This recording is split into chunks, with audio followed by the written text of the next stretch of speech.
మీ family future కు safe investment అంటే లాండోరా the valley, కంది, హైదరాబాద్.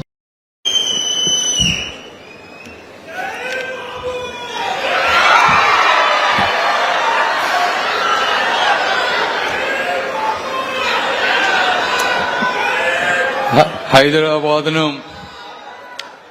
హైటెక్ సిటీగా మార్చినటువంటి మార్గదర్శి, అమరావతిని కలల రాజధానిగా తీర్చిదిద్దుతున్నటువంటి దూరదర్శి, ఆంధ్రప్రదేశ్ అభివృద్ధికి అహర్నిశలు పాటుపడుతున్నటువంటి రాజర్షి అయిన మన ప్రియతమ ముఖ్యమంత్రి శ్రీ నారా చంద్రబాబు నాయుడు గారికి,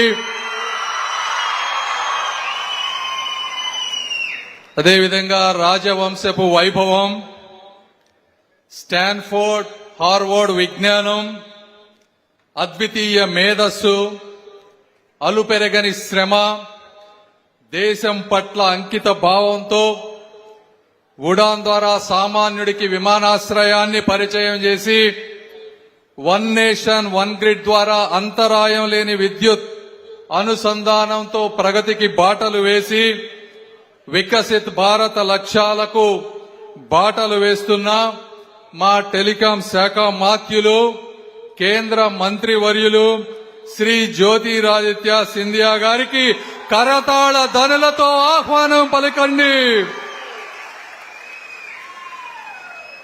అదేవిధంగా వేదికను అలంకరించినటువంటి మా మేయర్ కోవెలమూడి రవీంద్ర గారికి, Guntur city MLA east MLA Nazeer గారికి,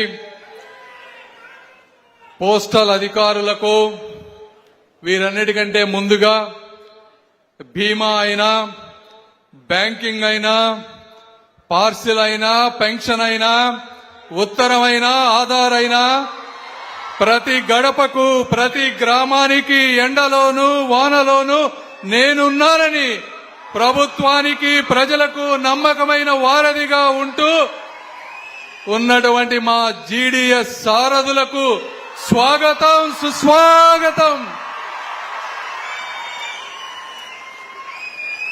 మొట్టమొదటిసారిగా నేను ఇద్దరికి కృతజ్ఞతలు చెప్పాలి. ఎందుకంటే పోస్టల్ సర్కిల్స్ అన్ని రాష్ట్రాల్లో అంతగా అభివృద్ధి లేని సమయంలో 14% గ్రోత్ రేటుతో దేశంలో మొట్టమొదటి స్థానంలో ఆంధ్రప్రదేశ్ నిలిపినందుకు మీకు, వేదిక పైన ఉన్నటువంటి అధికారులందరికీ కూడా మనస్ఫూర్తిగా అభినందనలు తెలుపుతా ఉన్నాను. ఈ అభివృద్ధికి ముఖ్య కారణమైనటువంటి అంటే మన తపాలా శాఖకు కావలసినటువంటి అనేక పథకాలను రాష్ట్ర ప్రభుత్వం ద్వారా అందించి సంక్షేమ వారధిగా ప్రజల మనసుల్లో గూడుగట్టుకుంటున్నటువంటి గౌరవ ముఖ్యమంత్రి శ్రీ నారా చంద్రబాబు నాయుడు గారికి రెండవ కృతజ్ఞతలు తెలపాలి అని నేను తెలియజేస్తా ఉన్నాను. ఒక్కసారి మీరు చరిత్రలోకి వెళ్తే భారత్ తపాలా వ్యవస్థ మూలాలు మన మట్టిలోనే ఉన్నాయి. మౌర్య సామ్రాజ్యం నాటికే చంద్రగుప్తుడు రాజ్దూత్ వ్యవస్థని నిర్మించాడు. అప్పట్లోనే సందేశం మోసుకెళ్లే పాదాలు పరిగెత్తటం మొదలయ్యాయి. 1774లో బ్రిటిష్ ఈస్ట్ ఇండియా కంపెనీ కలకత్తాలో జనరల్ పోస్ట్ ఆఫీసు స్థాపించిన అది వారు అప్పటికి ఉన్నటువంటి సాంప్రదాయానికి పేరు మాత్రమే పెట్టారు. అయితే అక్టోబర్ 1, 1854లో మొట్టమొదటిసారి ఇండియా పోస్ట్ జన్మించింది. అయితే ఆ రోజునే అందరూ, మనమే కాదు దేశమంతా కూడా ప్రపంచ తపాలా దినోత్సవంగా జరుపుకుంటున్నారు. ఇది మన చరిత్ర, మన గర్వం. ఇది మీరు సేవలు అందిస్తున్నటువంటి సంస్థ యొక్క గొప్పదనం. అంటే కేవలం ప్రభుత్వోద్యోగులుగా కాకుండా 100 సంవత్సరాల సాంప్రదాయానికి వారసులు కూడా మీరందరూ అని నేను తెలియజేస్తా ఉన్నాను. ఒకప్పుడు పోస్టల్ డిపార్ట్మెంట్ శిఖరాగ్రంలో ఉన్నప్పుడు లేఖల నుంచి న్యాయపత్రాల దాకా, మనీ ఆర్డర్ల నుంచి విప్లవ పత్రికల దాకా స్వాతంత్ర సమరయోధుల గళాలను, స్వేచ్ఛ భారత కలలను ప్రజలకు చేరువ చేసింది కూడా మీరే అని నేను తెలియజేస్తా ఉన్నాను. నిరక్షరాస్యత ఉన్న పల్లెల్లో ఉత్తరాలు చదివి వినిపించారు.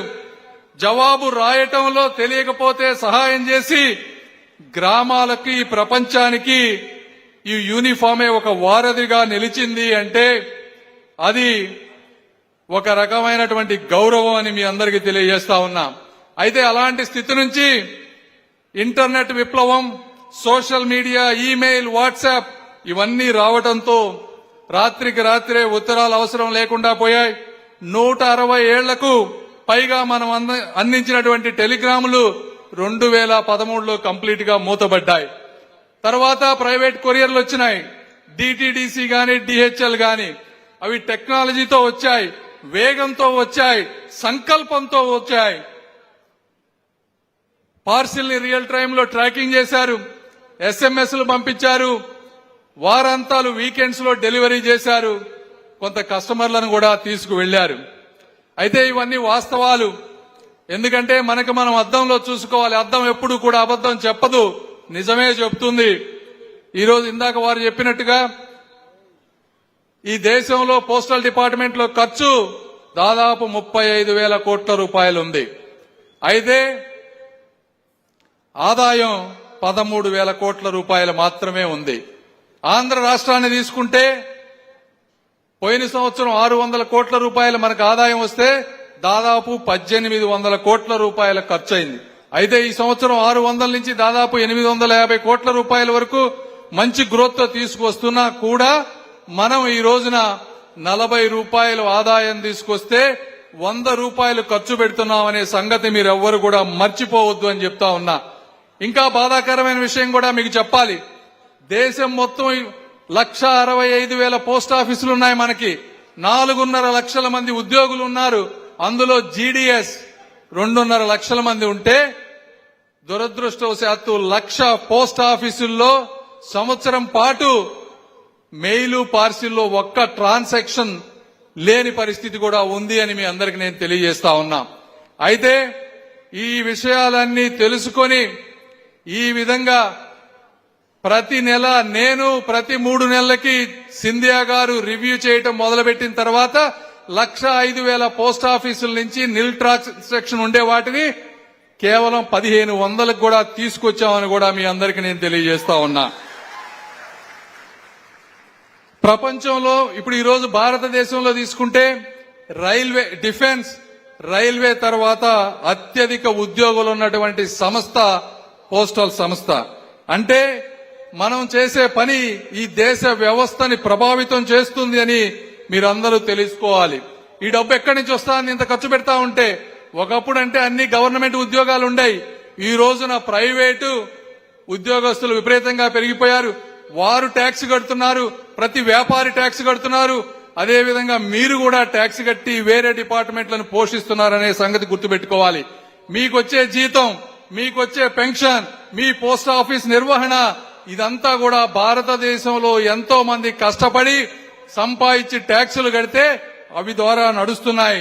వారందరూ కూడా ఈరోజు జవాబుదారీతనం అడిగేటువంటి పరిస్థితి. ఈ రోజు మనం ఇంత ఖర్చు పెడతా ఉన్నాం, ఈ వ్యవస్థ వల్ల మనకి ఎంతవరకు న్యాయం జరుగుతుందని ప్రశ్నించే అవకాశం కూడా ఉంది. కాబట్టి మనం దీన్ని ఒక ఎయిర్ ఇండియా మీరు చూస్తే భరించలేక కొన్ని రోజుల తర్వాత ఎయిర్ ఇండియాను మొత్తాన్ని కూడా అమ్మేయాల్సినటువంటి పరిస్థితి. మళ్లీ మీకు ఆ పరిస్థితి రాకూడదు అంటే నాయకత్వంలో ఉన్నటువంటి మాలాంటి వాళ్లు ముందు చూపుతో సంస్థని సరైన గాడిలో పెట్టినప్పుడు మాత్రమే మీకు మంచి జరుగుతుంది, భారతదేశానికి కూడా మంచి జరుగుతుందని మీ అందరికి నేను తెలియజేస్తా ఉన్నాను. లోటుని లాభంగా మార్చాలి, భారాన్ని బలంగా మార్చాలి. ఖర్చును తగ్గించడం కాదు గాని ఆదాయాన్ని ఎలా పెంచాలి అనేది మనం తెలుసుకోవాలి. ఎందుకంటే మీరు ఎన్నో చూస్తూ ఉంటాం, సమయానికి తెరుచుకొని పోస్ట్ ఆఫీసులు చాలా ఉన్నాయి. తలుపు తట్టకుండానే డెలివరీ చేశామని చెప్పి మార్క్ చేసి వెళ్లిపోయిన సందర్భాలు ఉన్నాయి. స్పీడ్ పోస్టులు, పార్సిళ్లు రోజుల తరబడి ఈ సార్టింగ్ సెంటర్లలో కదలకుండా ఉన్న సంఘటనలు కూడా ఉన్నాయి. గ్రామ సమాజంతో అనుబంధం పెంచుకొని జీడీఎస్లు మనలో కూడా కొంతమంది ఉన్నారు. ఆ కథలు నేను విన్నాను, మీకు కూడా తెలుసు. మోదీజీ గారు, అదేవిధంగా గౌరవ ముఖ్యమంత్రి గారు కలలు కన్నా అభివృద్ధి చెందిన భారతదేశమైన ఆంధ్రప్రదేశ్ 2047కి అవ్వాలి అంటే మనం చేసే పని సరిపోదు అని కూడా మీ అందరికీ నేను తెలియజేస్తా ఉన్నా. అదేవిధంగా ఈరోజు చూశారు, ఇవన్నీ నాణ్యానికి ఒకవైపు అయితే ఇంకోవైపు ఈ విధంగా కష్టపడే జీడీఎస్లు కూడా ఎంతో మంది ఉన్నారు.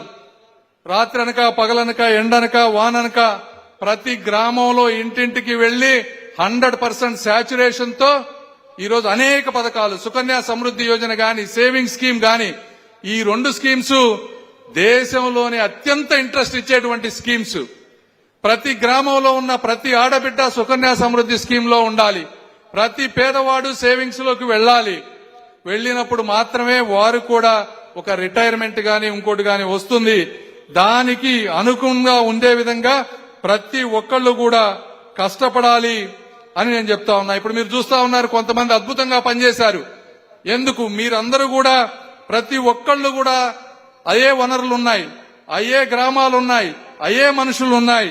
అయితే తేడా వనరులది కాదు, వైఖరిది, మన ఆలోచన విధానం. ఇలాంటి వారిని మీకు ఇక్కడ ఎందుకు పెట్టాము అంటే వారిని చూసి కష్టపడి మంచిగా చేసే వాళ్ళని స్ఫూర్తిగా తీసుకోవాలి. ఎందుకంటే లేకపోతే మంచి వాళ్ళు కూడా అందరూ ఇలా చేస్తున్నారు, మేమెందుకు చేయాలనేటువంటి నిర్వీర్యమైనటువంటి పరిస్థితి ఉంటుంది అని చెప్పి వారి ఇలాంటి స్ఫూర్తిదాయకమైన కథలు మీకు ఈ రోజు చెప్పడం కోసం మీకు కూడా ఒక సెలబ్రేషన్ ఉండాలి. మిమ్మల్ని కూడా ప్రతి ఒక్కళ్ళు గుర్తించాలి, మంచి వాళ్ళని ముందుకు తీసుకువెళ్లాలనే ఉద్దేశంతో ఈ రోజు ఆదివారం అయినా కూడా గౌరవ ముఖ్యమంత్రి గారికి సెలవు లేకపోయినా కూడా వచ్చారు. సింధియా గారు అక్కడి నుంచి వచ్చారు. ఇవన్నీ వచ్చారు అంటే ఎందుకని కూడా మీరు అర్థం చేసుకొని ఇలాంటి మంచి వాళ్ళు ఎవరైతే బాగా పనిచేస్తున్నారో వారిని చూసి నేర్చుకోండి, అనుకరించాలి. వారి విజయాన్ని మనము ప్రమాణంగా తీసుకోవాలని కూడా మీ అందరికీ నేను తెలియజేస్తా ఉన్నా. అదేవిధంగా ఎన్నో విజయాలు సాధిస్తా ఉన్నాం గత ఒక సంవత్సరం నుంచి. ఈ మధ్యలోనే చరిత్రలో మొట్టమొదటిసారిగా 2.5 కోట్ల రూపాయల విలువైన 8 కిలోల తంజావూరు రాముని విగ్రహాన్ని బెంగళూరు నుంచి అయోధ్యకు పంపించింది కూడా మనమే. అంటే మనకి ఏమి సాధ్యం కాదు అని మీ అందరికీ నేను తెలియజేస్తా ఉన్నా. అదేవిధంగా జీడీఎస్ ఉద్యోగంలో కొన్ని విశిష్ట లక్షణాలు ఉన్నాయి. జీడీఎస్ ఉద్యోగం అనేది గవర్నమెంట్ ఒక భద్రత ఇచ్చేటువంటి, అంటే కనీసం 18 నుంచి 25 వేల రూపాయలు మీకు గవర్నమెంట్ ఇచ్చేటువంటి భద్రత ఉంటుంది. అదే విధంగా గవర్నమెంట్ జాబ్స్ లో ఇన్సెంటివ్ అనేది చాలా తక్కువ ప్రాంతాల్లో ఉంటుంది. అయితే ఈ స్కీమ్ లో ప్రైవేటు ఉద్యోగులు ఏ విధంగా అయితే ఇన్సెంటివ్ బోనస్ స్ట్రక్చర్ ఉంటుందో అలా మీకు ఎంత ఓపిక ఉంటే ఎంత కష్టపడితే అంత సంపాదించుకునే అవకాశం కూడా ఈ జీడీఎస్ ఉద్యోగంలో ఉంది అనే విషయాన్ని మీరు దయచేసి మర్చిపోవద్దు అని నేను మీకు తెలియజేస్తా ఉన్నా. అదేవిధంగా మీ సమస్యలు కొన్ని ఉన్నాయి. ఇలా మంచి చేసిన వాళ్ళని ప్రమోషన్స్ లో పెంచడం, నెట్వర్క్ లో ఉండే విషయాలు, ఇవన్నీ కూడా మేము జీడీఎస్ లతో మాట్లాడుతూ ఉంటాం. మాట్లాడి మీ సమస్యలన్నీ కూడా తప్పనిసరిగా సాధ్యమైనంత వరకు పరిష్కరిస్తామని కూడా మీ అందరికీ నేను తెలియజేస్తా ఉన్నాను. అదేవిధంగా ఇప్పటి వరకు మేము పోస్టల్ డిపార్ట్మెంట్ లో ఎన్నో చేశాం. ఎందుకంటే ఇక ముందు పార్సిల్ వ్యవస్థ అనేది, ఈ కామర్స్ అనేది వేగంగా అభివృద్ధి చెందుతుంది. మనం దాన్ని కంపల్సరీగా అందిపుచ్చుకోవాలి. ఎందుకంటే మార్పు అందిపుచ్చుకొని ఏ వ్యవస్థ కూడా మనుగడ సాగించలేదని మనందరం కూడా గుర్తుపెట్టుకోవాలి. మోదీ గారి నాయకత్వంలో, సింధియా గారి మార్గదర్శకత్వంలో సాంప్రదాయ సేవా విభాగం నుంచి ఈ రోజు ఒక డేటా ఆధారిత కస్టమర్ కేంద్రీకృత లాజిస్టిక్ హబ్ గా మనం అందరం కూడా రూపాంతరం చెందాలి.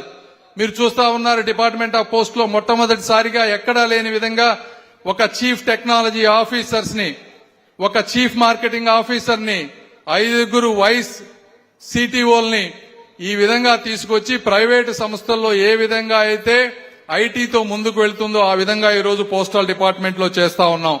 నేను నెలలా రివ్యూ చేస్తా ఉన్నాను. సింధియా గారు 3 నెలలకు ఒకసారి రివ్యూ చేస్తా ఉన్నారు.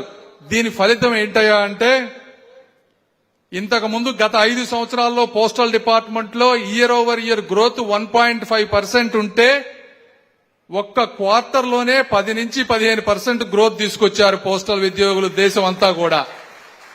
అంటే మనం మానిటర్ చేస్తే, ప్రోత్సాహం ఇస్తే ఒక్క నెలలోనే, అంటే సంవత్సరానికి 1.5% గ్రోత్ వచ్చే డిపార్ట్మెంట్ 3 నెలల్లో 15% గ్రోత్ వచ్చింది. అంటే ఎంత పొటెన్షియల్ ఉందో కూడా, మీరు ఎంత ఆదాయాన్ని సంపాదించగలరో కూడా మీరు అర్థం చేసుకోవాలని నేను మనస్ఫూర్తిగా కోరుకుంటా ఉన్నాను. ఈ ఐటీ 2.0 5,000 కోట్ల రూపాయలతో తీసుకొచ్చాం. ఇంతకు ముందు యూపీఐ తీసుకునే వాళ్ళు కాదు, ఈ రోజు యూపీఐని తీసుకొచ్చాం. నగదు రహిత లావాదేవీలు, పార్సిల్ అన్నిటికీ ఎస్ఎంఎస్ ట్రాకింగ్ ఎస్ఎంఎస్ మెసేజ్ ఓటీపీలు పెట్టాం. Complete end to end tracking పెట్టాం. ఉద్యోగులందరూ ఆఫీస్కి వచ్చే విధంగా జియో ట్యాగింగ్, జియో ఫెన్సింగ్ పెట్టాం. ఈ విధంగా ప్రతి ఒక్కళ్ళకి కూడా ఒక జవాబుదారీతనాన్ని ఈ 1.5 సంవత్సరంలో తయారు చేశామని తెలియజేస్తా ఉన్నాం. అదేవిధంగా ఎన్నో విప్లవాత్మకమైనటువంటి మార్పులు. డిజిపిని చూసుకున్నారు, ప్రపంచంలో ఎక్కడా లేని విధంగా 4x4 అంటే ఒక ఆఖరికి ఒక ఎలక్ట్రిక్ పోలుకు కూడా అడ్రస్ ఉండే విధంగా డిజిపిన్ ఈ రోజు విప్లవాత్మకంగా పోస్ట్ ఆఫీసుల్లోకి తీసుకొచ్చాం. దాని ద్వారా మీకు డెలివరీ చేయటం ఈజీ అవుతుంది. అదేవిధంగా special parcel counters, barcode tracking, అదే మీకు సులభంగా ఉండే విధంగా అమెజాన్ గాని అన్ని రిటైల్ చైన్స్ తో భాగస్వామ్యాలు ముందుకు వెళ్తా ఉన్నాం. ఇంటర్నెట్ లో అమ్మే ఏ వస్తువుకైనా సరే postal department default delivery centre చేసే విధంగా కూడా యాప్స్, ఏపీఐస్ తో ఇంటిగ్రేట్ కూడా చేయబోతున్నామని మీ అందరికీ నేను తెలియజేసుకుంటా ఉన్నాను. మీ అందరికీ నేను ఆఖరిగా కొన్ని చెప్పదలుచుకున్నా. పోస్ట్ ఆఫీసుల సమయానికి తెరవండి, సమయానికి డెలివరీ చేయండి. అక్కడక్కడ కొంతమంది చాలా తక్కువ మంది ఒక్కొక్కసారి మనీ మిస్యూజ్ చేసి మళ్ళీ మా దగ్గరికే వస్తున్నారు. బై మిస్టేక్ మేము తీసుకున్నాం సార్ అని ఒకసారి తప్పు చేసిన తర్వాత కష్టం. అలాంటి చిన్న చిన్న ఫ్రాడ్స్ ఉన్నా లేకుండా చేయండి. ఎందుకంటే మీది నమ్మకంతో సంబంధించినటువంటి విషయం. గ్రామాల్లో అందుబాటులో ఉండండి. డోర్ స్టెప్ బ్యాంకింగ్ ద్వారా ప్రతి ఇంటికి వెళ్లి నేను ఇందా చెప్పినట్టు సుకన్య సమృద్ధి యోజన గాని, ఆర్పీఎల్ఐ గాని, పిఎల్ఐ గాని ఇలాంటి ఒక సుకన్య సమృద్ధి స్కీమ్ లో 8.25% ఇంట్రెస్ట్ చేస్తే ఒక కుటుంబానికి ఎంత మంచి జరుగుతుందో కూడా మీరందరూ గుర్తుపెట్టుకోవాలని తెలియజేసుకుంటూ, ఆఖరిగా భారతదేశం అనేది ఒకప్పుడు ఒక 200 సంవత్సరాల క్రితం వరకు మనమే నంబర్ 1 గా ఉండేవాళ్ళం. ప్రపంచంలో 25% జీడీపీని మనమే కంట్రిబ్యూట్ చేసేవాళ్ళం.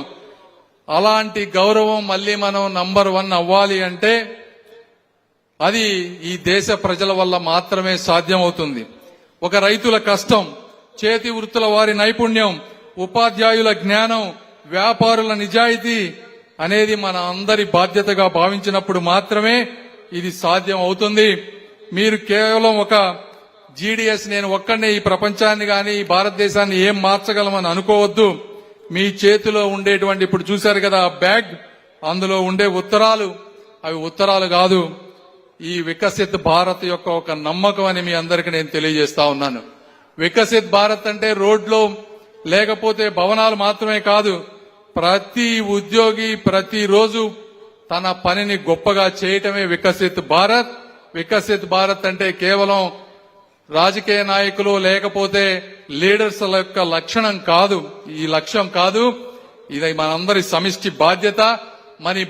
మన భావితరాలకు మనందరం ఇచ్చేటువంటి ఒక వాగ్దానం అని గుర్తుపెట్టుకుంటూ, జీడీఎస్ అంటే గ్రామీణ డాక్ సేవక్ కాదు, గ్రేట్ దేశ సేవక్, గొప్ప దేశ సేవకుడు అని చెప్పి నిరూపిస్తారని మనస్ఫూర్తిగా ఆశిస్తూ మీకోసం ఎల్లప్పుడూ ఉంటామని తెలియజేసుకుంటూ, ఈ కార్యక్రమానికి ఎక్కడి నుంచో వచ్చిన మీ అందరికీ కూడా మనస్ఫూర్తిగా ధన్యవాదాలు తెలుపుకుంటూ మీ అందరికీ మంచి జరగాలని కోరుకుంటూ సెలవు తీసుకుంటున్నాను. జై Hind. Thank you, sir. Ladies and gentlemen,